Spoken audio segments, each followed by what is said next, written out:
नमस्कार दोस्तों, आज हम इस वीडियो में आपके साथ डिस्कस करेंगे अलॉय व्हील और स्टील व्हील के बीच में क्या डिफरेंस होता है, कैसे ये दोनों व्हील एक दूसरे से अलग हैं। तो कुछ फैक्टर को हमने कंसीडर किया है जिसके आधार पर देखेंगे कि अलॉय व्हील और स्टील व्हील में से कौन सा व्हील बेहतर रहता है।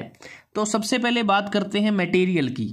जो अलॉय व्हील है यह कास्ट एल्यूमिनियम अलॉय या फिर मैग्नीशियम अलॉय का बना होता है, लेकिन ज़्यादातर केसेस में एल्यूमिनियम से बने हुए अलॉय व्हील का ही इस्तेमाल किया जाता है, क्योंकि एल्यूमिनियम एक लाइट वेट मटेरियल होता है। अगर हम बात करते हैं स्टील व्हील की, जो स्टील व्हील है यह प्रेस्ड स्टील से ये बना होता है और स्ट्रॉन्ग मटेरियल होता है। अगर हम बात करते हैं अपीयरेंस की या फिर डिज़ाइन की, जो अलॉय व्हील हैं आजकल अगर ज़्यादातर जितनी भी गाड़ियां हम अपने इर्द गिर्द देखते हैं तो सभी में हमें ये अलॉय व्हील नज़र आते हैं। दिखने में काफ़ी सुंदर होते हैं, काफ़ी शाइनी होते हैं, काफ़ी ज़बरदस्त डिज़ाइन इनका हमें देखने को मिलता है। ये देखें, आप डायग्राम में देखें तो अलग अलग वेरिएंट आपको डिज़ाइन के इसमें नज़र आते हैं। काफ़ी इंट्रिकेट शेप भी इसमें बनी होती हैं डिज़ाइन में, और एक प्रकार से इसमें हमें ज़्यादा जो स्पोक्स बने होते हैं इनका ज़्यादा ऑप्शन हमें मिल जाते हैं और काफ़ी अट्रैक्टिव भी लगते हैं ये देखने में। अगर इनके कंपैरिजन में हम स्टील व्हील को देखते हैं, जो स्टील व्हील होते हैं ये वैसे तो ब्राइट होते हैं, लेकिन इस केस में जो स्टाइल होता है, जो स्पोक का डिज़ाइन होता है वो लिमिटेड होता है।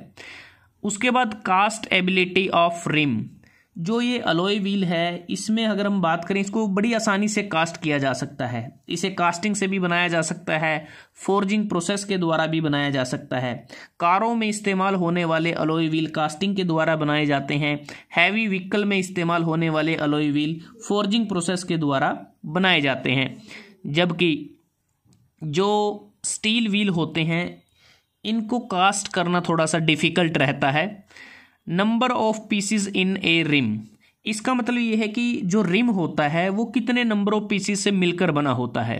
दोनों के केस में सेम ही है। अलॉय व्हील ये सिंगल पीस में भी हो सकता है और 2 पीसीज से भी मिलकर बना हो सकता है। उसी प्रकार जो स्टील व्हील है यह भी सिंगल पीस या 2 पीसीज में मिलकर बना हो सकता है। उसके बाद बात आती है रिम विड्थ की।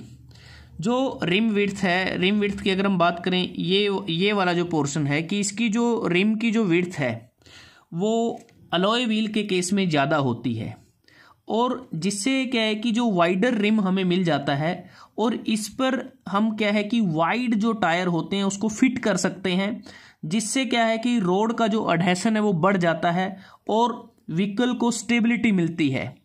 लेकिन स्टील व्हील के केस में जो रिम की विड्थ है अलॉय व्हील के कंपैरिजन में वो कम रहती है। अब बात करते हैं वेट की। अब वेट की बात करें तो अलॉय व्हील स्टील व्हील के कंपैरिजन में लाइट होते हैं। लाइट अलॉय व्हील, इनका जो वेट है वो कम रहता है, जिससे हमें बेटर हैंडलिंग मिलती है हमारी ड्राइविंग में। लेकिन जो स्टील व्हील्स होते हैं ये काफ़ी हैवी वेट होते हैं, और जिससे क्या है एक एक्स्ट्रा इनर्शिया जनरेट होता है इसके हैवी वेट के कारण। और कई बार क्या है कि जो ड्राइव ट्रेन जब ब्रेक होती है तो उसमें भी इसके वेट का ही मेन कारण रहता है। Effect on up spring weight of suspension system. अब लाइट वेट है अलॉय व्हील, तो इस केस में ये जो इफेक्ट है ये भी कम रहता है, और लाइट वेट होने के कारण लेकिन हैंडलिंग है जो व्हीकल की वो इम्प्रूव हो जाती है, फ्यूल इकोनॉमी भी इम्प्रूव होती है। लेकिन स्टील व्हील के केस में जो इफ़ेक्ट है up spring weight of suspension system पर वो ज़्यादा रहता है, और जिससे क्या है सस्पेंशन सिस्टम पर स्ट्रेन पैदा होता है और जिससे फ्यूल इकोनॉमी भी कम हो जाती है।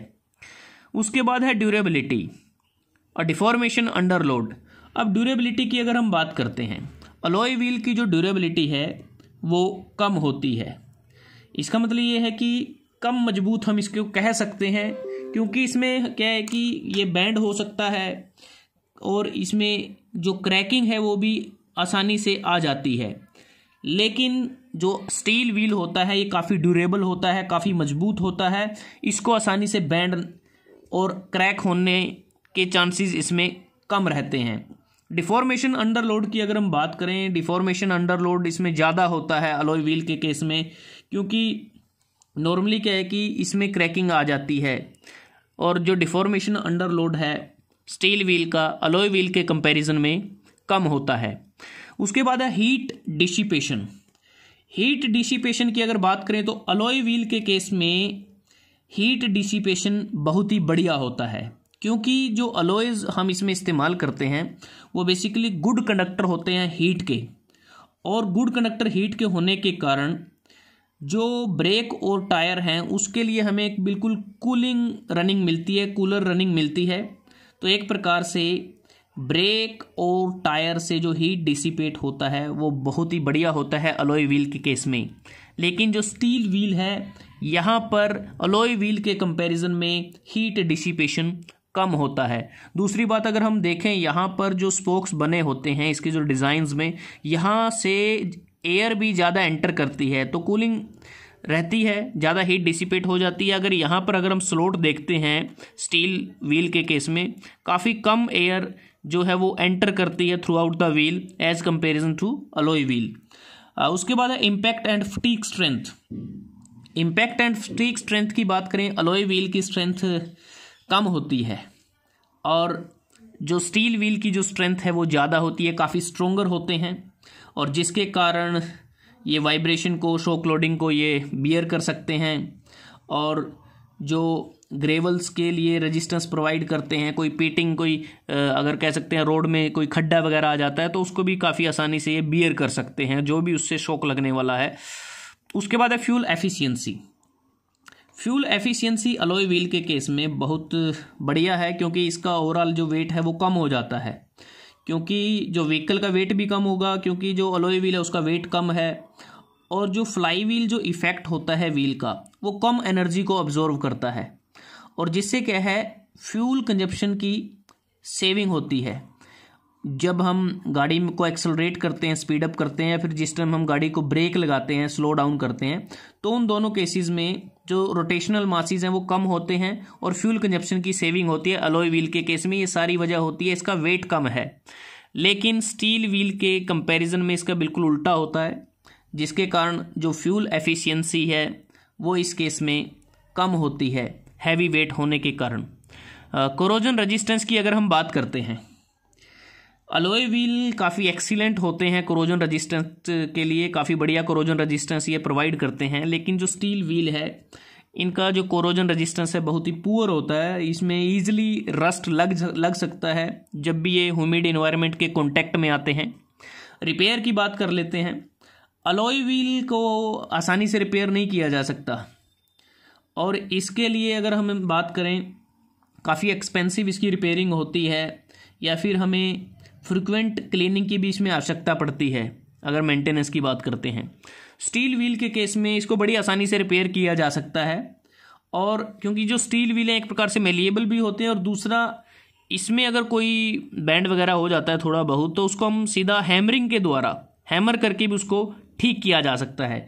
कॉस्ट की बात करते हैं, अलॉय व्हील स्टील व्हील के कंपैरिजन में एक्सपेंसिव होते हैं, तकरीबन 50% कॉस्ट इनकी ज़्यादा होती है स्टील व्हील के कंपैरिजन में, और जो स्टील व्हील हैं अलॉय व्हील के कंपैरिजन में चीप होते हैं, सस्ते होते हैं।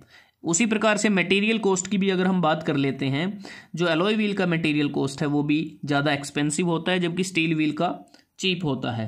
तो दोस्तों आज हमने इस वीडियो में आपके साथ डिस्कस किया अलॉय व्हील और स्टील व्हील के बीच में क्या क्या डिफरेंसेस होते हैं, कैसे ये एक दूसरे से अलग हैं।